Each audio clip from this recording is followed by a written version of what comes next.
Bonsoir à tous, merci d'être restés pour cette dernière table ronde, cette dernière discussion de la journée. Alors, vie privée versus modèle économique, quelle valeur éthique de la data? Voilà un sujet épineux autant d'actualité qu'épineux. Pour en parler, je vous demande d'accueillir Sarah Wanke. Venez, vous pouvez vous installer sur le deuxième fauteuil là-bas au fond.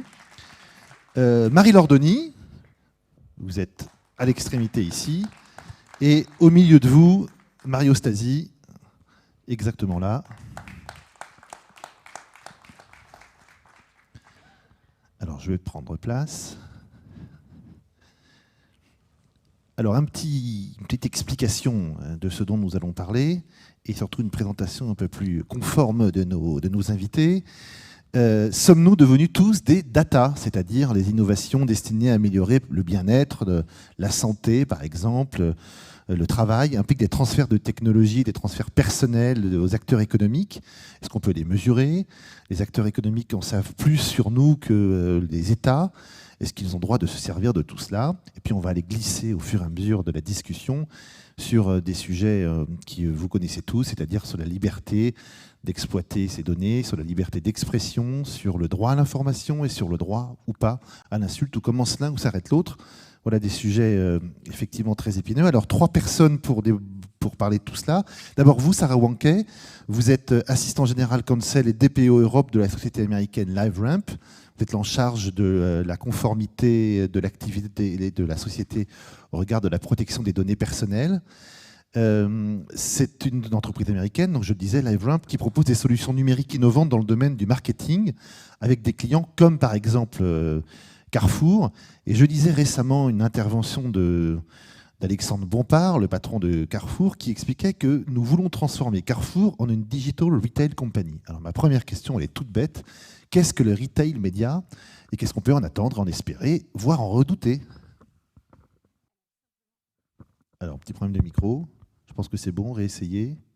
Le retail média, c'est finalement une activité qui permet à un cercle vertueux, distributeurs, annonceurs, de pouvoir collaborer autour de la donnée, chacun collectant un certain nombre d'informations à des stades différents du parcours de l'utilisateur. Ça leur permet effectivement de pouvoir bénéficier de la connaissance des uns et des autres, et notamment dans l'activité marketing. Donc c'est devenu un peu un levier de croissance pour ces enseignes, ces grandes enseignes et ces marques. De mieux connaître leurs clients, de mieux connaître qui les achète, qui les fréquente, c'est un atout évidemment. Je pense que c'est un atout qui n'est pas récent, puisque la collaboration autour de la donnée a toujours existé, particulièrement dans ce domaine d'activité. En réalité, ce qui est un levier de croissance, c'est probablement l'utilisation dans le monde du digital. Alors évidemment, plus on met en commun les données, plus on cible les goûts, les habitudes, que ce soit des habitudes alimentaires, vestimentaires, de consommation. Et quel contrôle le consommateur garde-t-il sur ces données, s'il garde encore un contrôle? Alors la question est intéressante parce qu'effectivement, je pense que par le passé, on a eu beaucoup d'activités et d'exemples qui nous ont montré que le contrôle n'était pas installé par défaut. En revanche, ces dernières années, on a de plus en plus renforcé le besoin de confiance avec les consommateurs. Et donc, chaque marque se doit de renforcer la transparence, d'instaurer un système de consentement, ou en tout cas d'informer les gens et de leur laisser la possibilité de s'opposer à l'utilisation qui est faite de leurs données. Ensuite, est-ce que le contrôle existe? Nous, on y croit. On pense qu'aujourd'hui, tout doit se renforcer autour de la first party data, c'est-à-dire la donnée collectée directement par un acteur, et lui permettre justement de l'exploiter en toute transparence et de collaborer avec ses partenaires dans l'écosystème industriel d'une manière également transparente, tout en laissant le choix aux individus de s'y opposer. Donc, on peut aujourd'hui concilier un ciblage publicitaire très précis, un peu intrusif, avec le respect de la vie privée des citoyens, en l'occurrence du consommateur. On peut concilier l'éthique et l'utilisation de la donnée, y compris de manière granulaire et importante en termes de masse, de volume. Là où je ne suis pas certaine de ce que dans votre question, vous dites intrusif, je pense que si justement on renforce la transparence, il n'y a pas d'intrusion, les gens sont conscients. C'était pour provoquer le petit mot intrusif. Vous avez réussi. Alors, Marie-Laure Denis, c'est un sujet que vous connaissez bien. Vous êtes présidente de la CNIL, c'est-à-dire la Commission nationale de l'informatique et des libertés. Vous êtes conseiller d'État et vous avez été membre de 2 autres régulateurs, en l'occurrence le CSA et l'ARCEP, qui est le régulateur des télécommunications électroniques et de la Poste. D'abord, premier commentaire sur ce qu'a dit Sarah Wanquet. Est-ce qu'on peut concilier éthique et très bonne connaissance, très bonne granularité de ce que veut ou de ce que fait sur un site un consommateur, un citoyen et donc un consommateur, ou un consommateur et donc un citoyen? Oui, je le pense. D'ailleurs, ça a été par exemple toute l'action de la CNIL en ce qui concerne le traçage publicitaire, puisque nous avons explicité les concepts du règlement général sur la protection des données, sur l'information, la notion de consentement libre et éclairé, en demandant aux responsables de traitement, et notamment aux spécialistes du marketing digital, de bien informer les individus avant de déposer des traceurs et d'obtenir aussi, avant que ça soit fait, leur consentement. Et très concrètement, nous avons mené une grande concertation avec le secteur du marketing digital. Nous avons donné de la prévisibilité en publiant des recommandations, en laissant du temps au secteur pour s'adapter. Et vous voyez maintenant très concrètement, très souvent, dès le premier écran, soit tout accepter, soit tout refuser, soit un continuer sans accepter. Voilà ce qui me semble pouvoir concilier la publicité et le respect du consentement, parce que les gens ont de plus en plus besoin, enfin ressentent en tout cas le besoin d'avoir un contrôle sur leurs données. Nous, à la CNIL, on a une augmentation exponentielle des plaintes, on reçoit 14 000 plaintes par an. C'est pas juste un effet bulle RGPD, c'est le cas depuis 4 ans. Je m'arrête sur le chiffre, 14 000 plaintes par an. Vous les instruisez comment? Est-ce que vous pouvez toutes les traiter? Et quelles sont éventuellement les sanctions pour ceux qui abuseraient? Et je dirais presque les compensations pour les citoyens, les consommateurs qui auraient été lésés ou qui verraient leurs données exploitées excessivement? On essaye naturellement de les traiter au maximum.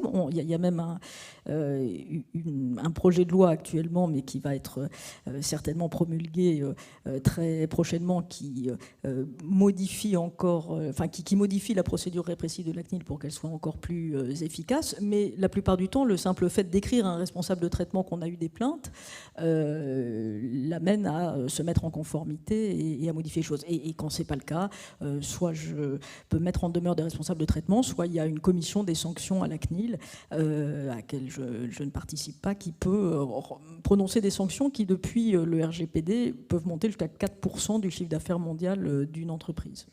Et qui concerne aussi les GAFAM. C'est le caractère extraterritorial du... On va en parler dans quelques instants. Sarah Wanquet, vous voyez la CNIL comme un empêcheur de tourner en rond, comme un gendarme qui pourrait vous taper dessus, comme un partenaire qu'il faut respecter, avec laquelle on va ensemble essayer de trouver un modus operandi qui soit à la fois transparent et utile pour vos clients? On n'a jamais vu la CNIL comme un partenaire, et d'ailleurs ce n'est pas son rôle, mais on ne le voit pas non plus comme un gendarme au sens stationné au carrefour à surveiller ce qui se passe. On le voit plutôt comme une entité référente qui nous donne aussi une direction dans un certain nombre de choses, sachant que notre activité en France, elle date d'il y a plus de 30 ans, et que dès le départ, on a également collaboré, pas comme un partenariat, mais comme une vraie collaboration sur un certain nombre de questions qu'on calibrait avec la CNIL, d'informations par rapport à comment faire les choses dans des sujets un peu innovants. Aujourd'hui, je pense que c'est exactement ce qu'on attend de la CNIL, c'est d'être en mesure de venir nous solliciter et partager avec nous sa vision des choses pour qu'on puisse avancer sur l'innovation. En France, c'est vraiment la chance qu'on a eue en Europe, c'est d'avoir une réglementation très ancienne qui a pu évoluer malgré les innovations très grandes, et également avoir un organisme de contrôle qui s'est toujours positionné d'une manière un peu courageuse, y compris sur le terrain européen, et qui a su influencer aussi les autres régulateurs en Europe. Alors, la réglementation, justement, Marie-Laure Denis, est-ce que vous êtes un peu contraint de courir derrière les inventions, les inventivités et les exploits techniques d'un certain nombre de grandes marques, ou est-ce que vous arrivez à suivre le rythme, voire à imposer vos vues? Et deuxième partie de la question, cette régulation, comment vous la voyez dans les 10 années à venir? Quels sont les efforts, sur quoi vous allez faire porter vos efforts, et quels sont les points qui vous semblent les plus sensibles et les plus importants dans les 10 années à venir? Non, mais c'est le vrai sujet. En tout cas, c'est d'anticiper notamment les usages du numérique. Tout évolue tellement vite. Je donne un seul chiffre. 60 000 téléconsultations en 2019 de télémédecine, 5 500 000 l'année d'après. Alors certes dans un contexte particulier, mais avec des réflexes qui sont acquis. Je ne vais pas développer sur le télétravail, sur le téléenseignement. On a mis beaucoup de contenu sur notre site pendant l'acmé de la crise du Covid. Mais on voit bien que nous, en tant que régulateurs, il ne faut pas qu'on soit comme pour la lutte contre le dopage dans le sport. À courir après les innovations. Et je crois qu'on est la seule autorité de protection des données en Europe à avoir un laboratoire d'innovation du numérique. Et par exemple, on diffuse régulièrement des livres blancs, par exemple, sur les assistants vocaux. On ouvre le capot pour voir ce qu'il y a. On a un comité de la prospective. On essaye vraiment de diffuser cette culture de l'éthique du numérique. Je prendrai un seul exemple sur ou peut-être deux exemples, si vous me le permettez, sur les enjeux qui me paraissent être ceux de la décennie pour essayer de répondre à votre question. Je crois que le premier enjeu, ce sont les algorithmes. Je pense qu'il faut qu'on arrive à concilier l'innovation, le confort, l'intérêt, l'opportunité que présentent les algorithmes, par exemple en matière de recherche, et en même temps attirer l'attention sur les biais qu'ils peuvent contenir par nature. Quand on voit qu'en matière de recrutement, si ce ne sont que des algorithmes qui, dès la diffusion d'une annonce jusqu'à la sélection, font toutes les opérations, sans intervention humaine, sans explicabilité de ce qu'est l'algorithme, il y a des millions de travailleurs qui sont susceptibles de rester sur le carreau parce qu'ils n'ont pas coché le 28e critère qui était requis par l'algorithme. Et c'était aussi la problématique pour laquelle la CNIL avait mis une mise en demeure contre APB par rapport à Parcoursup, parce que ce n'était pas acceptable, y compris politiquement, qu'il y ait des milliers, voire plus, de lycéens, de bacheliers qui ne puissent pas rentrer dans l'enseignement supérieur où ils voulaient, uniquement parce qu'ils étaient tirés au sort. Donc il y a cette question vraiment des biais et de la pédagogie à faire autour des algorithmes, a fortiori, mais peut-être que Mario Stasi aura l'occasion d'y revenir, sur les algorithmes de recommandation de contenu, parce que là il y a des impacts démocratiques, on l'a vu avec le scandale Cambridge Analytica par exemple, et la récente, ou la dernière en tout cas, prix Nobel de la paix, a tiré l'attention, qui est une journaliste philippine, sur la diffusion du mensonge via la puissance de l'algorithme, potentiellement en tout cas. Et puis il y a un autre enjeu qui me paraît assez fondamental, pour lequel on n'assimile pas assez la CNIL, et je crois qu'on n'y fait pas encore tous assez attention, c'est la cybersécurité. Voilà, j'allais y venir. Alors, juste avant de parler de la cybersécurité, parce que c'est un sujet sur lequel je vous ferai réagir tous les trois, vous, Sarah Wanké, qui êtes DPO Europe de la société LabRamp, comment vous voyez la CNIL par rapport à ses homologues européens? Est-ce qu'elle est bien structurée? Il ne s'agit pas d'en faire le procès ici. Est-ce qu'elle a essaimé des petites CNIL dans d'autres pays? Est-ce qu'elle est un modèle? Ou est-ce qu'au contraire, dans d'autres pays, on s'y est pris très différemment, et avec un régulateur et une autorité régulatrice qui emploient des méthodes ou des recommandations un peu différentes? Je pense que, comme je vous l'ai dit tout à l'heure, il y a un véritable enjeu d'influence que la CNIL a toujours su prendre. Aujourd'hui, on voit bien que l'ICO en Angleterre, avec le Brexit, essaie aussi d'avoir sa propre influence et d'entrer dans le débat européen. Après, on peut toujours regretter qu'ils soient peu nombreux dans toutes ces autorités de contrôle, en France comme ailleurs, pour pouvoir faire... 245, je crois, vous m'avez dit tout à l'heure, Marie-Laure Denis, en 2021, 245. C'est trop, pas assez? C'est beaucoup mieux qu'il y a encore 5 ans. Mais c'est pas assez. Mais je pense qu'il y a plein de missions qui ne sont pas forcément que des missions de contrôle, qui est quand même la mission première d'éviter. Vous vous rendez compte d'une Française qui veut qu'une administration soit encore plus nombreuse et plus puissante? C'est extraordinaire. Sur la collaboration, je pense qu'on peut encore y gagner, oui. Sur votre pouvoir, votre influence, Marie-Laure Denis, et sur les effectifs qui vous sont donnés, un petit mot peut-être? Alors d'abord, on a une influence ancienne, notamment en Europe, parce que ça fait, vous avez 30 ans, si j'ose dire.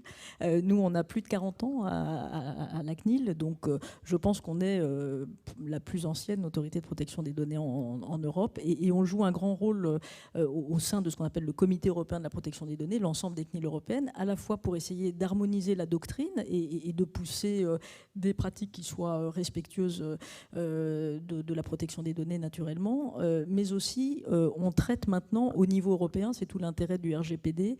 Les plaintes qui sont transfrontalières, c'est à peu près 1/5 de nos plaintes.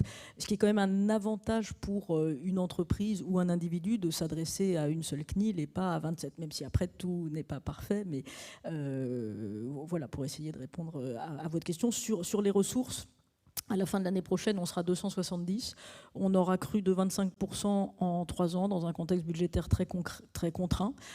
Donc même si on est encore numériquement plutôt en situation de faiblesse par rapport à d'autres autorités de protection des données de pays comparables, je pense à l'Allemagne où avec le système fédéral ils sont près de 2000, ou à l'ICO, notre homologue britannique, où ils sont 700. En tout cas, il y a une prise de conscience des pouvoirs publics en général de l'importance d'accorder des moyens aux régulateurs de la protection des données. Alors, je vous laisse la parole sur la cybersécurité, qui est évidemment l'enjeu des 10 ou 15 années à venir.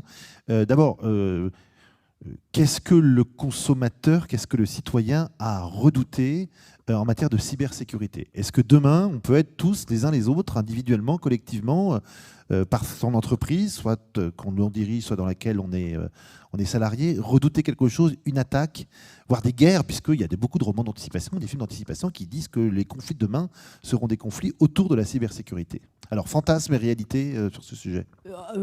Réalité, le problème, c'est de savoir quand. C'est de savoir quand vos données vont être à un moment hameçonnées, fichées, comme on dit en quelque sorte. C'est plus si, c'est quand? Oui, moi je pense que c'est quand. D'ailleurs, on voit que la digitalisation accrue de la société a massifié le nombre des attaques. Nous, on le mesure très concrètement à la CNIL, puisque les responsables de traitement sont censés, les organismes, les entreprises, nous notifier les violations de données qui comportent des risques particuliers, parce que c'est des cartes bancaires, parce que ça concerne beaucoup de personnes, parce que ce sont des données de santé, par exemple. Elles ont cru ne serait-ce que de 25% depuis l'année dernière, qui était déjà un chiffre en constante augmentation. Donc nous, on fait 2 choses à la CNIL sur ce sujet. Il faut savoir que le règlement général sur la protection des données, c'est le seul texte à ma connaissance qui impose à ceux qui traitent des données une obligation, en tout cas de moyens en termes de sécurité. Il faut avoir un registre de ces traitements de données, il faut faire des analyses d'impact quand sont des traitements avec des risques résiduels élevés, etc., etc.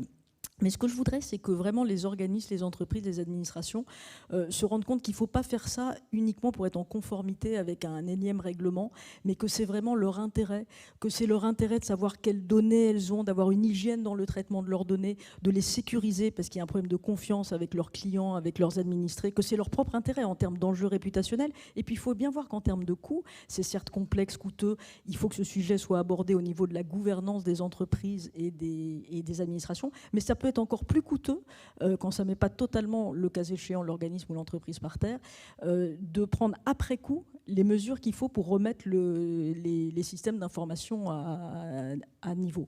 Et nous, on ne se contente pas de sanctionner, même si 40% de nos sanctions sont exclusivement centrées sur des problèmes de sécurité, mais on fait aussi beaucoup de pédagogie. Je donne un seul exemple qui concerne tout le monde, les mots de passe, insuffisamment robustes.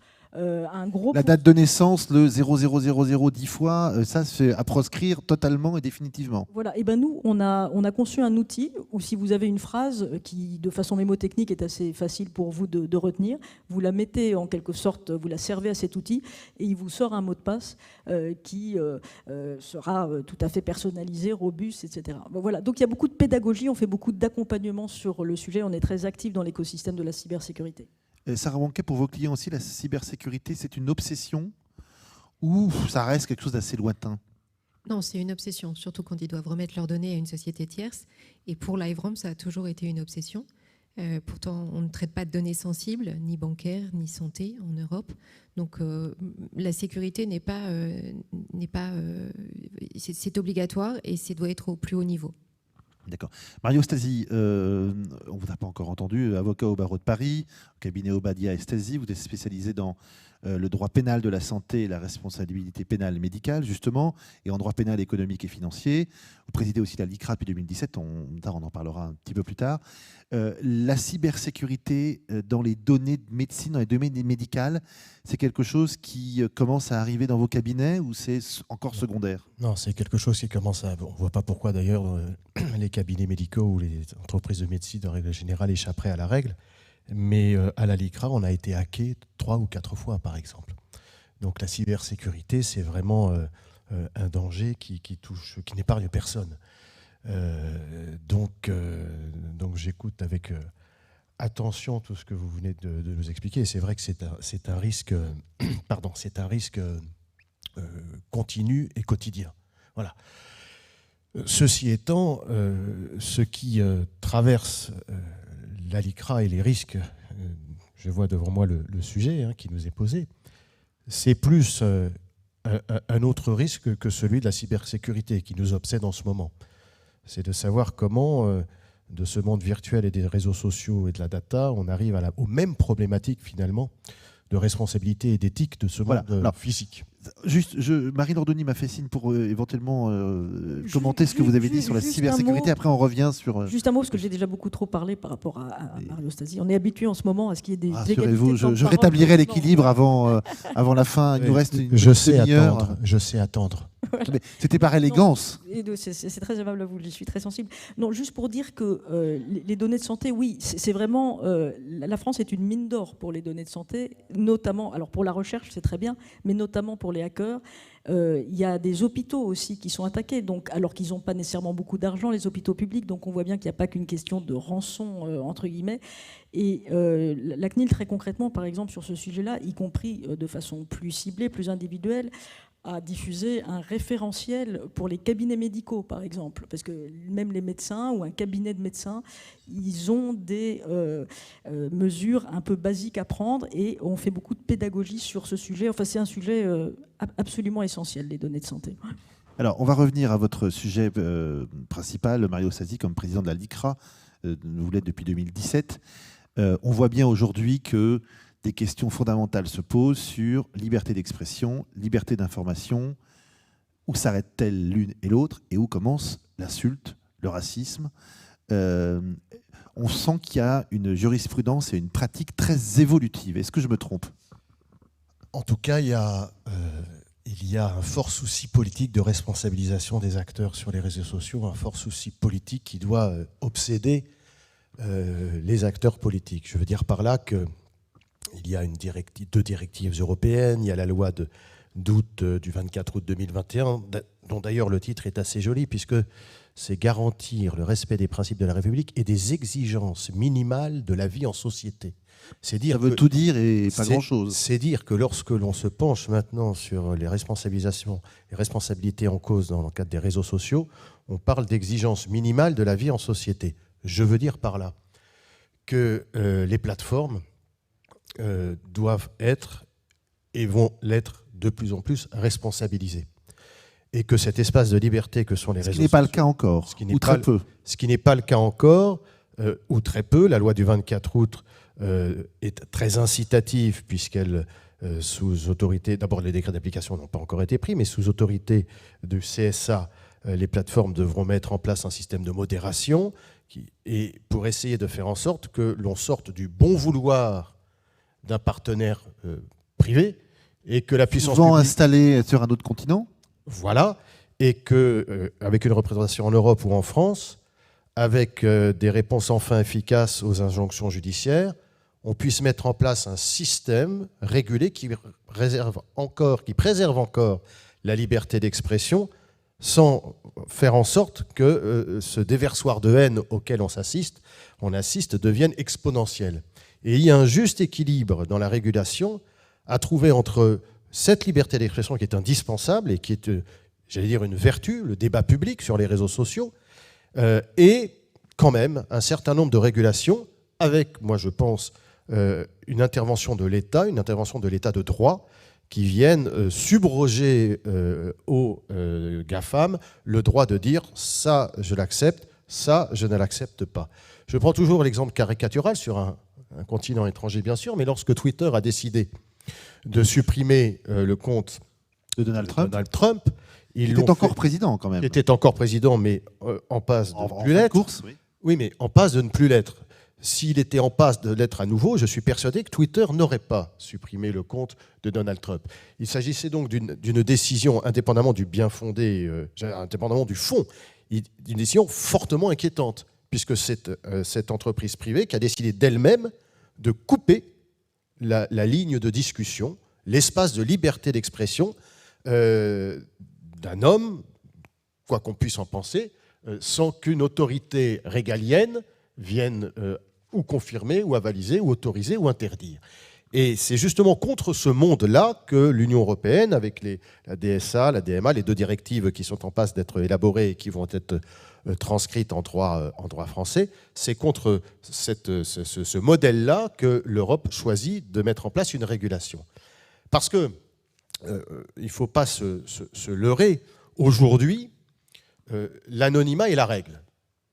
C'est-à-dire que quand bien même les textes prévoient que sur réquisition judiciaire, les GAFAM doivent demander à l'auteur du propos haineux, raciste, antisémite, du propos potentiellement délictuel de révéler son identité, et c'est un délit de ne pas transmettre la demande d'anonymat, de levée d'anonymat, de ne pas répondre à la réquisition judiciaire, quand bien même c'est un délit, ça reste du bon vouloir des GAFAM aujourd'hui. Et je crois qu'il y a 1 ou 2 procédures, pas plus, pénales qui visent à la responsabilité des GAFAM, puisque ceux-ci n'ont pas répondu à la demande de levée d'anonymat. On est encore, et ça pour moi c'est particulièrement important, on est encore face à un mur, c'est-à-dire que l'anonymat reste la règle. Ce qui ne veut pas dire que l'anonymat doit disparaître.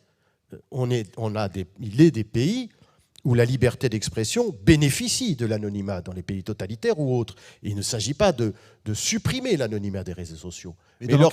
Mais lorsqu'un délit, lorsqu'un propos raciste est tenu et que Twitter, et je prends Twitter et ce n'est pas un hasard, se voit enjoindre la demande de levée d'anonymat, il faudrait qu'il y ait des sanctions pénales ou un modèle de droit qui fasse que Twitter soit fortement sanctionné s'il ne procède pas à la demande de levée d'anonymat. Et s'il n'arrive pas à lever l'anonymat parce que celui-ci est ô combien construit par l'auteur du propos raciste, Twitter devrait avoir l'obligation de fermer le compte. Alors là, vous touchez du doigt une question sur laquelle je voudrais vous entendre tous les 3, c'est qu'il faut une évolution réglementaire ou législative, mais pas seulement nationale. Elle doit être continentale, voire mondiale.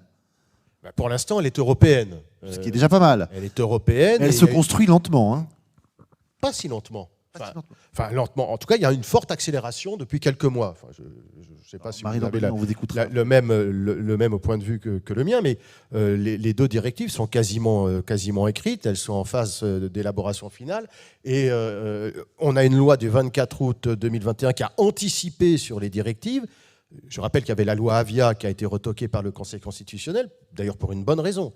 C'est que l'injonction qui était faite aux GAFAM sous couvert d'une sanction financière forte de retirer les propos haineux était prévue sans l'intervention du juge. Du coup, le Conseil constitutionnel a considéré qu'il y avait une atteinte excessive à la liberté d'expression. C'est dire qu'il y a un juste équilibre toujours à trouver entre la liberté d'expression, le débat public tel que les GAFAM l'organisent et l'intervention du juge qui doit être le régulateur entre ce qui est dissible et ce qui est délictuel. Je me permets de faire une petite incise, vous m'en voudrez pas. Sale juif, tu crèves. Si l'on considère que la loi de Pleven est une loi liberticide, la loi de 1972 votée à l'unanimité du Congrès, sale juif, tu crèves deviendrait du débat public. Ça pose un petit problème quand même. Ça pose un vrai problème. Donc, je suis sous cette casquette de président d'Alicra à rappeler la grande différence qu'il y a entre une liberté d'expression, d'ailleurs encadrée par la Convention européenne des droits de l'homme, à laquelle je suis attaché comme avocat et comme président d'Alicra, et la commission d'un délit tel que la loi de 1972 l'a définie et tel que l'état de droit mérite qu'on n'y touche pas. Alors, il y a beaucoup de choses dans ce que vous avez dit, Mario Sasi. Peut-être un petit mot, Marie-Laure Denis, sur l'évolution réglementaire ou législative qui ne peut plus être simplement nationale, mais doit peut-être embraser un continent, voire le monde entier. Vous êtes d'accord avec ça ? Tout à fait, parce qu'on ne peut pas appréhender la régulation du numérique avec un prisme hexagonal, et on ne peut pas l'appréhender uniquement d'ailleurs avec le prisme de la protection des données. Il y a aussi la régulation concurrentielle, la régulation des contenus dont vient de parler Mario Stasi, et d'autres sujets encore. D'une certaine façon, le règlement général sur la protection des données, il porte cette ambition mondiale, puisqu'il a un caractère extraterritorial, ce qui est quand même relativement rare dans la réglementation européenne, et qu'il s'adresse à tous les responsables de traitement, même s'ils ne sont pas établis en Europe, dès qu'ils ciblent les données des Européens. Et ça, c'est un langage que, par exemple, les GAFAM, dans le droit américain, comprennent très bien, l'extraterritorialité. Et très concrètement, depuis 2018, si je ne me trompe pas, il y a déjà eu 9 sanctions prononcées par l'ensemble des autorités de protection européennes contre les GAFAM pour un montant d'un peu plus d'1,150 milliard. Alors, c'est souvent ces montants qui sont en cause. On dit que bon, ça peut paraître beaucoup, comme ça, vu de notre fenêtre ou de notre fauteuil, mais quand on pense à leur modèle économique, à leur chiffre d'affaires, aux résultats qu'ils nous annoncent tous les trimestres, ce sont quasiment des gouttes d'eau. Je vous rejoins tout à fait, mais au-delà de ça, d'abord, outre l'enjeu de réputation, il y a quand même une grande... et d'ailleurs, vous voyez bien que tous les GAFAM n'ont que le mot de privacy à la bouche. Oui. Hein, C'est pas parce qu'ils l'ont à la bouche qu'ils vont le mettre en action. Y compris dans leur marketing. Mais plus important, me semble-t-il, ce sont les injonctions que l'on peut prononcer sous astreinte et qui, concrètement, ont comme seul but de faire modifier les pratiques. Et nous, on a déjà, en tout cas depuis que je suis à la CNIL, prononcé 3 sanctions à l'encontre de GAFAM pour des montants relativement significatifs, en tout cas beaucoup plus significatifs que ce qui existait auparavant, avant le RGPD. Et on a vu très concrètement que sur l'information, le consentement, etc., ils ont modifié sur les sujets sur lesquels les sanctions portaient leurs pratiques. Et notre homologue luxembourgeoise a par exemple prononcé une sanction de 746 millions d'euros cet été à l'encontre d'Amazon, à laquelle la CNIL française a beaucoup contribué. Et ça commence à devenir par exemple significatif. Ce que je voulais dire aussi au-delà du RGPD, c'est que effectivement, il y a quand même une ambition européenne, politique européenne, avec ses différents textes, DGA, DMA, DSA, le projet de règlement e-privacy qui concerne les communications électroniques et qui intéresse plus particulièrement le monde du marketing digital, ou le projet de règlement sur l'intelligence artificielle, par exemple, d'avoir une approche globale, coordonnée, ambitieuse, forte politiquement en matière de régulation du numérique, au-delà de ce qui a pu être fait, par exemple, à l'OCDE sur la fiscalité. Donc, l'OCDE aussi, c'est une volonté de régulation mondiale, d'une certaine façon. Et sur le projet de règlement sur l'intelligence artificielle, l'ensemble des autorités de protection des données, en juin dernier, ont rendu un avis pour dire qu'elles comprenaient tout à fait l'approche par le risque qui était présentée en fonction des différents risques des traitements d'intelligence artificielle. Mais en revanche, elle s'est prononcée de façon assez ferme, sans vouloir pour autant brider l'innovation, en tout cas autant que possible, sur les risques très élevés qui pouvaient concerner, par exemple, l'identification par la biométrie dans l'espace public. C'est pas la même chose que de s'authentifier sur son portable. La catégorisation des individus en fonction de leur ethnie, de leur sexe, de leur appartenance, enfin, de leurs idées politiques ou religieuses, en fonction de la notation sociale, par exemple, comme on le voit dans d'autres pays. Et les CNIL européennes ont appelé justement à l'interdiction de ce type de traitement. Donc on voit bien qu'il y a quand même des... Alors après, on va voir tout ça et dans un trilogue entre le Parlement européen, le Conseil, etc. Mais on voit bien qu'il y a une volonté, en tout cas, d'avoir un prisme éthique aussi, puisque c'est un des termes de votre table ronde, et de porter des valeurs européennes qui se distinguent un peu de ce qui peut exister ailleurs. Et je terminerai juste, pour ne pas être trop longue sur ce sujet, pour dire qu'on voit bien qu'il y a quand même une élévation mondiale du standard de protection des données, parce que le RGPD a fait des émules. Quand vous voyez que l'Inde, que le Brésil, que des pays du Maghreb, que la Corée du Sud a modifié ou adopté pour la première fois une législation sur la protection des données pour essayer plus ou moins de rejoindre le standard du RGPD en matière de protection des données, on voit que l'Europe arrive justement à faire de la diplomatie d'influence qui est utile, je pense. Avant de revenir et de conclure avec vous, Mario Stasi, Sarah Wanké, sur les GAFAM, dans votre métier, ils sont aussi une menace ils déséquilibrent un marché par leur poids et leur puissance excessive. Il y a un côté non éthique, un peu sans gêne de leur part, un côté je n'écoute personne, j'avance et je méprise à la fois les partenaires, les concurrents, les gens qui travaillent avec moi. Ou c'est pas si prégnant que ça? Ou est-ce que je fais un tableau un peu caricatural et noir? Je me demande s'il n'y a pas un petit peu de provocation quand même dans votre question. Si, un petit peu, mais bon, j'essaie de faire réagir. J'ai pas une opinion tranchée là-dessus. Moi, ce que je peux vous dire, c'est faire part de mon expérience. Évidemment, on rêverait tous d'un succès à la Google ou à la Facebook. Qui n'en rêverait pas? Est-ce qu'ils ont une position, une influence, un sans-gêne, comme vous le disiez? Je crois pas. Je pense que dans leur bouche, on entend effectivement très souvent privacy. C'est pas parce qu'on le dit qu'on le fait. Je pense qu'en pratique, ils le font pour être face à eux aussi en partenariat sur certains sujets. Est-ce qu'il reste de l'espace à côté? Ça, c'est une vraie question. Mais est-ce que c'est leur faute ou est-ce que c'est parce qu'on n'a pas su prendre l'espace, nous aussi? C'est une question qui est beaucoup plus complexe et à laquelle je ne saurais pas répondre en tant que juriste. Mais je comprends que ce soit un peu gênant parce que c'est aussi nous mettre face à notre propre incapacité à aller faire une réussite. Alors, dans la tech, surtout nous, Européens.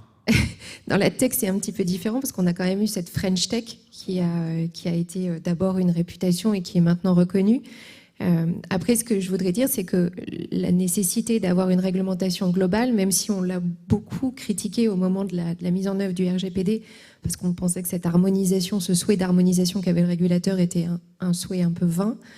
Aujourd'hui, dans des technologies et des industries comme la nôtre, qui sont par définition globales, qui n'ont pas de frontières, je trouve que c'est intéressant d'avoir un référentiel réglementaire qui nous permette d'avoir une activité globale encadrée de la même manière. Il est très difficile de développer une plateforme aux États-Unis et de l'étendre sur différentes régions du monde si on n'a pas la même réglementation et si le produit ne peut pas être le même.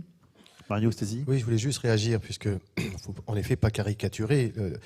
Dans la mission qui est celle de la LICRA, nous sommes les trusted flaggers, les tiers de confiance de Google, de Facebook, de Twitter, et à ce titre, nous sommes prioritaires lorsque nous dénonçons des propos racistes, antisémites, haineux. Et autant avec Facebook France, je dois dire que le partenariat se fait de façon très constructive, autant avec Google, il n'y a pas trop d'histoire.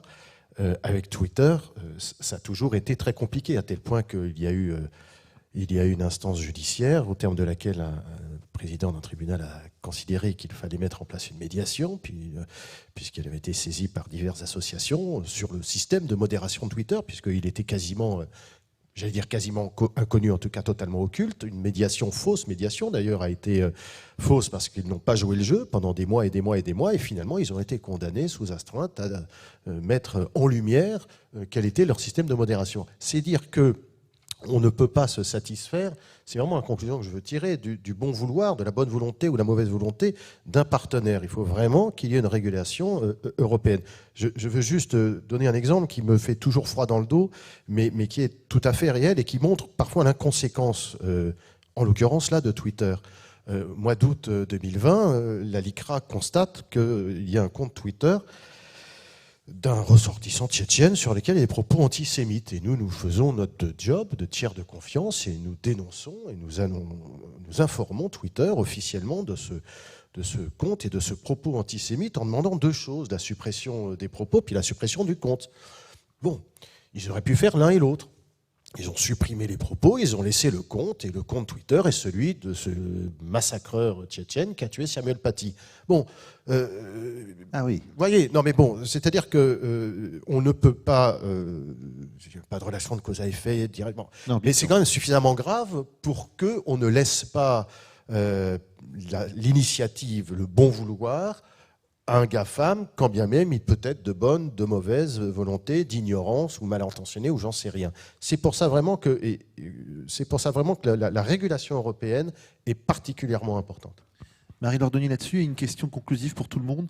Donc, il faut, c'est ce que vous dites, en tout cas deux d'entre vous, augmenter la responsabilité des diffuseurs et des plateformes et ne pas les laisser et les rendre responsables du contenu qu'il ou elle publie. Quand on est dans la presse, on sait qu'il y a un directeur de la publication qui est responsable de ce qu'il y a sur un site internet ou dans un journal papier. Et il est pénalement et financièrement responsable de ce qui est écrit. Et il choisit de publier ou de pas publier dans le courrier des lecteurs. Pas publier, absolument dans le courrier des lecteurs. Et on a des services de modération qui nous prennent à la fois beaucoup de temps et beaucoup d'argent pour essayer de rendre ça à peu près lisible. Vous voudriez qu'il en soit de même pour Facebook, pour Twitter et tous leurs épigones?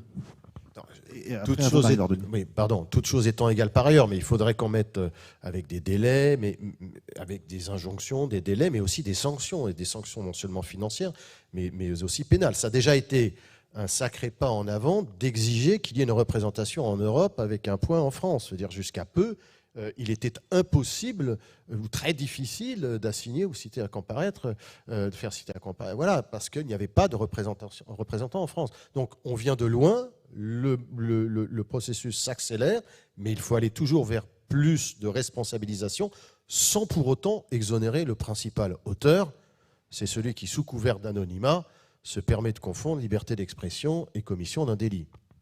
Le mot de la fin, Marie-Laure Denis, et après, nous donnerons la parole à monsieur le bâtonnier Olivier Cousy. Alors si c'est le mot de la fin, juste 2 mots pour dire que sur les compétences de la CNIL, par exemple, on voit que pour le droit à l'oubli ou le déréférencement, dans la balance liberté d'expression et droit à l'information, quand on fait une régulation très active, y compris en allant au contentieux, etc., aujourd'hui, quand on s'adresse à la CNIL sur le droit à l'oubli, les plateformes, à 90% des cas, des références et donc permettent le droit à l'oubli. Donc voilà, quand on veut, en tout cas, il faut essayer de vouloir et on peut quand même avoir des résultats. La deuxième chose, pour conclure d'une certaine façon, pour ne pas laisser le bâtonnier Cousy attendre, c'est qu'il y a peut-être un mot qu'on n'a peut-être pas assez prononcé à ce stade, c'est l'éducation, la pédagogie, qui est quand même essentielle, évidemment. Voilà. Comme dans beaucoup de choses. Voilà, comme dans beaucoup de choses. Et la CNIL a aussi des ressources, je le dis, pour les parents, pour les formateurs. J'étais dans une école à Bois d'Arcy la veille de la journée anniversaire de la Convention internationale des droits de l'enfant.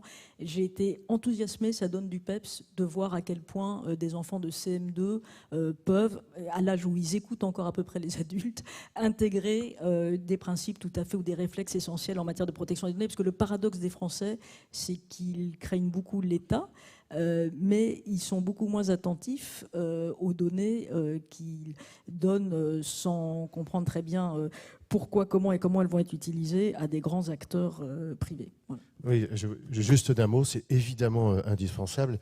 Déjà, la LICRA intervient dans les lycées, collèges et autres sur les racismes, antisémitisme, laïcité et autres, mais il nous arrive maintenant, je ne vais pas donner le nom, mais nous sommes intervenus pour former 300 salariés d'un club de football à l'usage des réseaux sociaux.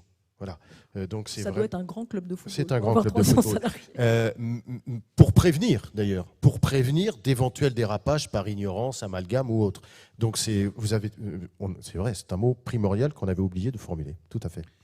Sarah Wanquet, Marie-Laure Denis et Mario Saty, merci infiniment de vous être prêtés à ce petit jeu. Monsieur le bâtonnier, je vous laisse mon fauteuil. Il est très confortable, vous verrez.